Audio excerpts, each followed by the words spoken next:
Hi, I'm Ashton, and today I'm being joined by somebody. That would be me. This is Ollie. Would you like to introduce yourself? Somebody said that I'm the attractive cousin, so yes. There we go. The more attractive of the two of us. No. Stop. Fight me. No. Okay. Do you want to like introduce yourself? Pronouns? Oh, gender? Oliver. He, him. Pronouns. Transgender. Just like this boy. Yeah, we have some questions based on stuff that you guys sent me on Instagram and just other things that we wanted to talk about. Just for some background, I came out as trans at the end of 8th grade when I was 13 or 14, and you came out... 11th grade? End of 11th grade? So like 16, 17, 16? 16. And we've been similar like our whole ass lives. We're based whole ass lives. Ass lives. Whole ass lives, yes. Well, we've said the same thing at the same time at least 5 times today already. At least. When you came out, after I came out, I feel like nobody was surprised. Absolutely not. Like, our grandparents were already, like, so accepting of this kiddo that they were like, yes, you too. But we do have some different experiences, because I live in North Carolina. And I'm from Canada. I am from Ontario. In Canada. And I've been on T for almost 2 years, and I'm still on the waiting list for T. Who's the gayer cousin? We've already talked about this and agreed. I'm the gayer cousin. This is a gayer cousin. Because you're dating a girl and I'm dating a boy, so... I am technically a straight male. Ew. I know. How dare you. I know. I also have the advantage of being non-binary, so like no matter who I date, it's at least a little bit gay. Yeah, I'm entirely a boy. Entirely binary. Yes. And dating entirely a girl. As opposed to like half a girl. Yeah. Were we ever told that we were too young or too old to be coming out? Actually, personally, never heard anything like that from anyone. You're probably also not as like online as I am, you know? I've been told I'm too young before. A lot of people don't like it when kids transition, and I started testosterone when I was 15. Alright, we got cut off by the camera, so this is our second time saying all these things. Take two? Take two. So we were talking a bit about, like, if anyone mentioned if we were too young or too old to be coming out as transgender, to start a transition. I feel like neither of us came out, like, old enough to be told we were too old. Yeah. You know, there are people, though, that are like, oh, if you didn't know from, like, age 3, you're invalid. Yes. Which is dumb. Yes. But it is a thing that is said sometimes. But I'm mainly told online, like, when people think I'm too old or too young. I got top surgery when I was, like, 16 and, like, 9 months. So... God, to be very specific about that. Yeah, I mean, I was almost 17. But still a lot of people don't think that you should get surgery under 18. Therapists and psychologists and doctors and my surgeon would think otherwise, and, you know, they're the professionals, so, like, I would... Fair enough, fair enough. Yeah, but, you know, some internet people think that they're doctors. Very true. You read it on Google, it's true. Yeah, no, disclaimer, not true. So I guess for myself, I probably could have actually come out earlier than I did. I was just in a relationship where my partner wasn't exactly approving of that stuff. I actually quite literally asked her to her face, like, hey, how would you feel if I came out as transgender? I think that's when I was first starting to, like, kind of suspect myself like to actively questioning. Yes, I was actively questioning, like, whether or not that was who I was. She actually, like, specifically said, no, I prefer you as a girl. Like, don't change. I don't want you to change. So I guess I kind of, like, stuffed it into the back of my mind and, like, didn't think about it the rest of the time that we were dating. So, like, that should have been a red flag. But, I mean, we did break up not too long after. If my relationship hadn't, I guess, oppressed my thoughts and feelings in that way, I probably could have come out sooner, but I literally came out last December. Because that can really, like, December. get to you. Yeah. So you've been out for almost a year. Almost a year. I'm so proud of you. Jesus. So I could have come out sooner, but I still came out last year, so I was 16. Yeah, and it's worth mentioning that you're also 5 months younger than me. Yeah, so it's like... approximately. Yeah. So I'm a June baby. I'm a Febu baby. There's a pun in there somewhere. February. Febberry. Feb baby. I think we were mentioning this in our other take of this whole thing, that I'm also not quite as active on social media as Ashton is. I'm not quite as open on social media as Ashton is. So, I mean, like, I don't have my own YouTube channel, although I'm planning to start one, which would be pretty cool. So, again, sure, Ash will link my Snapchat Whatever you want to be Instagram, linked. Tumblr, whatever you guys want to know. I'm sure Ashton. It'll be in the description. Don't worry about it. We'll put everything. And then if you want to follow me, absolutely go ahead. His address, his phone number. Maybe not that far, but I'm gonna warn everybody, I am currently a private account just because of some issues that I have, but I will accept just about anybody who follows me. So there's like, don't worry about that. Don't think that you can't click follow because it's private. I will absolutely accept. It's all good. Don't worry. Yes, it's good. So yeah. Because I'm very like unapologetic online, you know? Oh yeah. Obviously. I literally was watching him edit his other video this like today and yesterday, and there was one section it was like, sorry bitch, I'm not. I think it was something about me not being straight, but I think it was about God intending you to be a girl or something like that, and then you were just like, sorry bitch, that video will probably be up before this one, so you will see that. You will understand my references. Coming out to older relatives was the next question. Right. So both of us have like half the same family because we're cousins. Did we say that? I think we said we're cousins. We're cousins. Hello. But like both of our moms have the same like. Our moms are sisters. Our moms are sisters. That's so much easier. Thank you. You're welcome. I came out like a couple years before you did. Yes. So when you came out, they were just kind of like, well, we've basically been twins since birth, so I don't think anyone was at all surprised when I came out after Ashton. The other thing that was good is our shared grandfather has a brother that's trans and transitioned in like the 80s, 90s. Yes. So this wasn't their first rodeo when it comes to trans people. The question is who's next? Grandkids. Because her kids are a bit too old to be doing the trans. No, the trans. Well, I mean, I also said earlier when we weren't on camera that, you know, I don't know how to give advice on being a transgender. Which is completely wrong.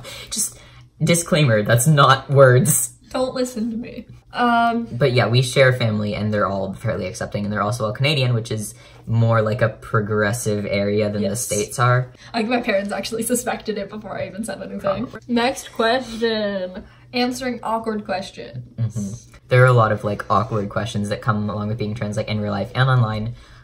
In real life, for me, a lot of them are like, have you had the surgery? How do you fuck?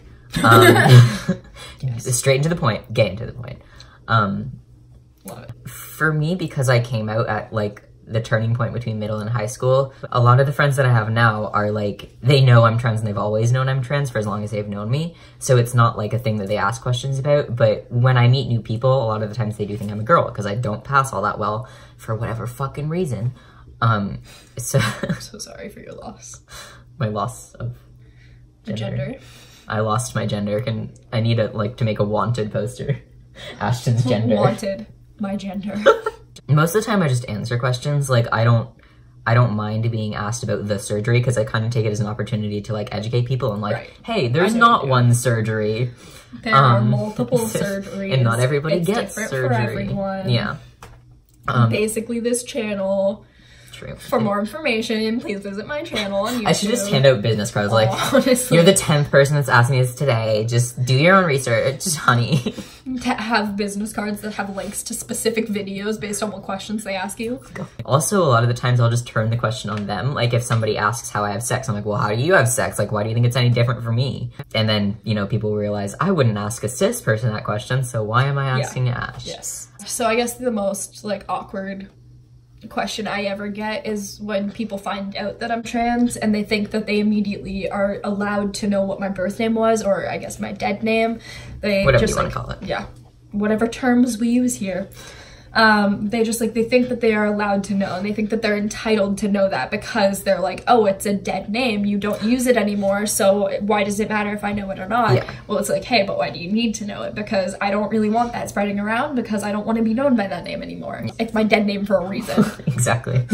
One of the things I've seen people talk about is like, well, people want to know the name on your birth certificate. And it's like, okay, well, I was 9 pounds on my birth certificate. You think I'm 9 pounds now? Like, things change, you know? Yes. Including names, and there's nothing wrong with that. Yeah. So the only other awkward question I get is if I pack. Apparently this is not an American Unless thing, I'm just uncultured, but... That's possible. So sorry. No, you're probably right. Yeah. At my school, especially, in Canada, up in the north. It's actually a saying. I know. Which is awful. I hate it. Thanks, I hate it. A lot of people, like a lot of the guys will joke around with each other and be like, yo, bro, do you pack? And they're like constantly talking to each other, being like, you packing today, bro? You packing? And it sounds like it's supposed to be an insult, even though that doesn't make any sense. An insult. Yeah. It doesn't. Yeah, I've had people like asking me if I'm, I guess, on testosterone and packing, like those kinds of questions. And most of the time I just ignore them because why do they need to know what I'm doing? I feel like a lot of that stuff, especially with like, oh, are you on testosterone? Have you had the surgery? I feel like a lot of it has like good intentions, but it comes from a place of like miseducation. It comes off wrong though. It kind of comes off confrontational in the sense of like, so are you on testosterone? Does that make you a real boy now? Are you a real trans yet? Yeah, exactly. Yeah. So I mean, like, I am not personally on I'm not on trans yet. Not on testosterone yet. And I also don't pack, but that's because I choose not to. I've tried it. It just doesn't work out for me. It's not comfortable for me, so I'm just leaving it alone. I do pack, and sometimes like friends that are close enough to like know that about me will point it out, but it's more of like a validation thing. Hey, you got a dick today. Nice going. You look like you're packing. My friend Taylor, who's been in a video before, hi, Taylor. will notice. Hi, Taylor. We love you. We stand a Taylor. You might meet Taylor. You jingle? We used to have the same like matching bracelet thing. Yeah, I used to wear a shit ton of bracelets, but I just wear a watch now, which I'm not even wearing because I washed his hair. He just likes bracelets. I do like bracelets. I have a collection of bracelets. It's like newest chokers. Yes, I stole one of his for this video. Yeah, that's mine. I made that. My friend Taylor will point out when I'm packing, but it says more of like a validation thing. Like she's just like, oh, like nice. Like, I noticed, you look, like, it's good. You look masked today. Yeah, as, like, that sort of thing, as opposed to, like, is that a dick? I'm sorry, that's the worst thing I've ever said. Do I see a peenor in your pants? A peenor? Peenor? Peenor? A peen? A lot of trans guys call, like, their growth a peen. I don't. I just call it my dick. I don't even have growth, and I'm still like, my dick. That's fine. You don't need to have growth to call it a dick. Like, my spiritual dick. Perfect. My Patronus is a dick. Bullying and issues at school. I've probably had more than you, just because I live in North Carolina, you know, the state of HB2. I get called a faggot a lot, mostly. Like, I get called that slur more than the T slur, which is, like, more applicable, but I'm also gay. So, you know, either one works. It used to, like, bother me, but at this point, I'm just like, okay, like, sure, fuck it. But my main thing is, like, people that call me that are not worth talking to. Like, if you're gonna say stuff like that, and like you're not worth my time. I don't really get any of those kinds of like slurs or mentions in the hall, just because most people don't know me at my school, first of all. Like, I am not an icon. The way that I present myself is very like queer. Gay. Like, I'm really visibly queer. Yeah, and I mean, like, to some degree I am too, but nobody ever calls me out on it. That a lot of my teachers and the teachers in our school have the like hearts, the rainbow hearts that say like love is love, support your LGBT community. So since a lot of the teachers are kind of like, they express their support and their I guess okayness with acceptance. Their acceptance, thank you. Their acceptance for the LGBT community. I feel like a lot of people don't then think that it's okay for them to call me out on that because the teachers show the acceptance. So I kind of think like if even just teachers in the school had showed a dislike, or if anyone was transphobic, then I would start getting called out at school, and that's when it would be an issue. Whereas at my school, it's a very like quiet thing. Like, there are a few teachers that I've had that are like incredibly accepting and great, but none of them will like have stickers like that. I know one teacher that has something like that out of the 100 that not hundreds, like 150. I mean, it is a big thing. It's just really not as allowed. In the American school system, it's not encouraged to be as openly accepted. Yeah. Dealing with transphobic friends was the next one. Basically, if you have friends, quote unquote, that are transphobic, they shouldn't be your friends. They're probably not good friends in the first place. Yeah, I agree with that so much. I mean, I don't have any issues with transphobic friends because, again, I tested all of my stuff out with my friends first. Yeah. And none of them seemed to have an issue with it. I mean, I did hear stuff about, oh, so-and-so behind your back still uses your birth name and, like, refuses to say, but then to my face, they'll say, my regular Oliver. I've definitely cut off like friends before for being transphobic, and it's not something I'm afraid to do. Just like I mentioned earlier, like if somebody's calling me a faggot, they're not worth my time. If a friend's being transphobic, they're not worth my time. There's a difference, I think, between being transphobic out of ignorance and being transphobic out of like pure hatred. whether you choose to be or not. Because there are some people who go out of their way to be transphobic. That's the point where I would cut off a friend. Comments about you. Yeah, but if it's generally because like they don't know anything about trans people, try talking to them first and educating them before you do cut them off. But if you can tell that it's like a genuine hatred or like a dislike, then at that point, like, all right, favorite thing about transitioning? Yes, I said that I don't really have a favorite thing, just considering that I'm not very far in my transition whatsoever. I could say my favorite thing is the idea of completing the rest of my transition, because I can't wait to like the have anticipation. A flat chest, have nothing here. Well, your binder, oh geez. Sorry, well, because like my binder keeps everything. It just really looks flat. like you have some really nice aspects, honestly. Thank you. Maybe I do. You do. Maybe I don't mind. Thinking about like the moment when I'll get to wake up and realize that I have a flat chest for once in my life, and to think about the idea of what my voice is going to sound like on testosterone, especially seeing like how much his voice has changed. I can't wait for that for myself. Like, I'm probably gonna be one of those people who ends up doing like a video where it's like, this is my voice 1 minute on testosterone. Also, my favorite part is either my voice or top surgery. Even with the complications, top surgery has been like so worth it that I can't even validated. Oh yeah, can you play an instrument with a binder? Yes, we are both band kids, band nerds. I play flute and piccolo and a couple percussion things. I mainly play the clarinet, but I also have learned the flute recently, so I play both with my binder. I don't have any issues with it. The only issues I had was with like the combination of my binder and costochondritis, which is a condition that I developed from binding unsafely.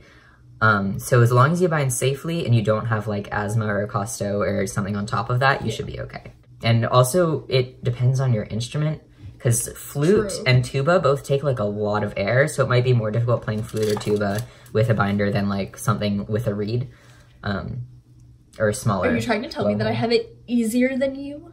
You play flute too. I do. You know the struggle. I do. But the point is, yes, you can play with a binder. It doesn't impact you that much. If you're doing it safely. Just do it safely. Just do it safely. Which I have a video on how to bind safely. Don't get a binder that's too small for you, because that's going to squeeze the air out of your lungs even more than playing an instrument already does. And it could crush your ribs and puncture a lung. So be careful. Yeah, bind safe. How do you manage coming out in the middle of the school year? Did you come out in the middle of the school year? You did, December. Yes, I did, actually. You can talk about this. Okay, so, hey, I guess I'm the only one that talks about this. Yeah, I have no input. So, coming out in the middle of the school year was quite hard, just because I came out just before the Christmas break. Like, we were getting ready to finish up school and everything, and that's when I started coming out to my teachers and being like, hey, could you change my name in the class lists? Could you please start referring to me as, for my band teacher specifically, since I'm more comfortable with her than anyone else, especially with me being there. It took a while for them to remember, you know, not the birth name, to call me Ollie or Oliver. And in a lot of instances, like, instead of saying, oh, she has that piece of paper for you, they really had to think about being like he. But yeah, I think that was the only like really rough part about doing it in the middle of the school year. I guess my only advice would be, if you feel like you absolutely have to come out right then and there, do it, because I mean, like, if you, as long as you feel safe. Yeah, if it's something that you need to get off your chest, you feel safe doing it. If it's something that you really need to get off of your chest and you really need to say something about it so that people stop misgendering you because it's making you feel awful about yourself, go ahead and do that whenever you're ready. Some people also ask like the pros and cons of both. So as for coming out before high school, if you know before high school, then I would recommend you come out the summer before. It was like a really good time for me. Yes. But you also definitely want to make sure you're safe first. Like if you're in danger of like being kicked out of your house, then be safe. Like safety does come first, unfortunately. I know it's really inconvenient, but I kind of wish I almost had figured it out a lot earlier, because I feel like it would have been a lot easier to go into high school introducing myself as Oliver, because there are some issues of the kids who had me in grade 9 English who are now in my, you know, grade 12 geography, who like forget that I've switched my name over, and they're kind of like, Oliver? Pro of that though could be that people do know it, because I had a situation where I was in a big group chat for like some club, and there was a person that I knew in elementary school and didn't know that I was trans, and they called me by my birth name in a group chat of 30 people that none of them knew my birth name. So it was that experience of like being outed to 30 people. Yeah. As opposed to if you were in that situation, they may already know and they may correct them instead of like being like, Yeah, oh, who's that's true. dead name? And you're That's just like, There's a ghost in here. Carson's on my bed. Guess we're giving up that secret. This is an interesting one. Opinion on minors medically transitioning. I don't know if they realize that I'm a minor that is and has medically transitioned. I'm a minor who hasn't yet transitioned, but very much wants to. So I mean, like, I feel like by the time that I get to a place where I can transition, I'll end up being a major. It's the opposite of minor. I don't know. An adult. An augmented cord. Yes, I'll probably be an augmented teen.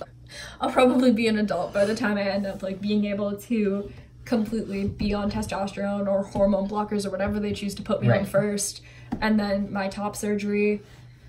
What a lot of people worry about with minors is like, what if they change their mind? But like, there's no reason that anybody younger doesn't know their gender identity. If somebody's like steadfast, then they should be able to, as long as it's safe. To kind of piggyback on that, my parents questioned me a lot when I first started coming out, being like, are you sure this is what you want? Because we don't want to invest all of this time and money into changing your name and getting you onto these lists and stuff if you're gonna change your mind. And I sat there and I looked them in the eyes and I was like, I'm entirely sure that this is what I want. Change your mind. The more I said it, the more they were like, okay, he's serious and he really wants this. So they started to then invest the time and money. The thing that they look for here is persistence, insistence, and consistence. So if a trans child is persistent about their gender identity, consistent about their gender identity, and insistent about their gender identity, then like they're trans enough, which is a shitty way to describe it. But those are the 3 things that doctors will look for, at least in my experience. At that point, if a kid knows, then they know. Like there's no screening you can do. You can't do a brain scan or a blood test. All right, I think that is it. So if you want to do the choosing your name thing. Well, mine is a story, so Ash can go first. So I came out to my closer friends near the end of 7th grade. And my closest friend in middle school helped me choose my name. And we went through like a few names. I toyed with having Daniel as my first name because it's just the masculine version of my middle name. I don't really care if people know my birth middle name. Although I feel like I could go by Daniel now, if I'd used it at the beginning of my transition, it wouldn't have felt right, especially because it is such like a binary masculine name, which didn't and still doesn't suit me. So I was looking for something like androgynous leaning to the masculine side, and Ashton seemed to fit for that. And when my friend suggested Ashton, I was like, okay, we'll try it. And it stuck. It kind of started off as a bit of a joke, actually, where the friend group that I hung out with, we were all music people, so we would sit in like the music hallway is what we called it, which is essentially just the hallway that branches off into the music room, So we used to sit in the hallway before school started if we got there early, which most of us did because we took buses that got us there for like 7:30 when school started at 8. School starts at 7:15 for me. I'm so sorry for your loss. We were sitting there one day and we were talking about some stuff, and randomly it came up of like, if you had an alter ego that was a gender that was opposite your own, what would their name be? So I guess because I wasn't really thinking about it too much, I wasn't going in depth with it or anything, my immediate word vomit was Jake, just because I was really into Be More Chill, the musical at that time, and Jake is one of the characters from that, and I was like, hey, I'm gonna be cool and make myself a musical character. Nerd. Yeah, I know. But then I guess like the more I thought about it that day, the more I realized that I liked certain names. And I actually, like, this might sound odd, but I really liked dog names specifically. Like, I thought you were gonna say dog, like as a name. Masculine dog. That's your new name. Doge. No, I really liked the masculine dog names that were still people names. And one that kept coming up that I really, really liked was Oliver. So it started off as just like an experiment with my friends, like that same friend group that I had been talking to about the opposite gender, alter ego, gender, opposite ego, alter gender. I ended up asking them like, hey, for the next little while, would you mind calling me Oliver, using he, him pronouns? Like, I just want to try something out. I want to test a thing. And the more that they said Oliver or Ollie and used he, him, called me a boy, like specifically said, oh, my boy. Even just stuff like that, like, made me feel so good. The way Ash explained it the last time we filmed this part, it was dysphoria that I didn't even know I had. Yeah. Until I got the euphoria of people properly gendering me. It's a pretty common experience that, like, people don't talk about enough, I don't think. But, like, a lot of the times you don't realize. Appreciate. Yeah. Like, I really need to talk about that in the sense of, like, I appreciate so much that my friends were willing to do that for me, and that the more they saw how happy I was when they called me a boy, the more they did it. And it just made me so happy and feel so good about myself. It's like a positive feedback cycle. It's great. The fact that I had really supportive, good friends that were constantly calling me a boy and saying how, like, masculine I looked was so, so good. Experiment with your name. I think that's our advice as a whole. Yes. Have some fun. Different things. It may not be the first name that you try, and don't feel bad about that. Yeah. People ask me, like, oh, I tried this name, but now I feel guilty that I don't like it, and I want to try this name instead. I'm like, dude, change your name. You have all the power in the world. Exactly. Okay, so when I first came out, my mom actually was upset that she didn't get to choose my name. My mom was upset that she didn't get to choose my name, so there was a bit of a talk in my bedroom where my mom was sitting on my bed, and she actually started crying about the fact that she wasn't allowed to choose my name, and I kind of held fast on my name, and I was like, no, this is what I've chosen. This is what I'm comfortable with. This is the name that I really like for myself. But then at the same time, to kind of honor my parents and help them to feel a little bit more accepted and like they had a bit of a say in what my name is, I chose Lee as my middle name because it's linked to my dead name. So I did do that to help my parents feel more comfortable and to help, I guess, my family feel like I was still me. Definitely play with names, and if you really want to, you can keep a bit of your dead name. Both of us did with our middle names. Yeah, because it's all about what you feel is good for you. Yeah, that's the point in transitioning. On that note, good place to end it. Probably. All right, go look at Oliver's links in the description. It's good to like talk to other trans people about your experiences, your shared experiences, and your different ones. Just get more perspective, and yeah, it's a good time. We also did mention though that like it doesn't have to be a trans person. It could just be a really accepting, supportive friend. Yeah, just have some conversations. Member. Have good conversations with people. Good people in your life. Is that a leg? And I will talk to you later, maybe.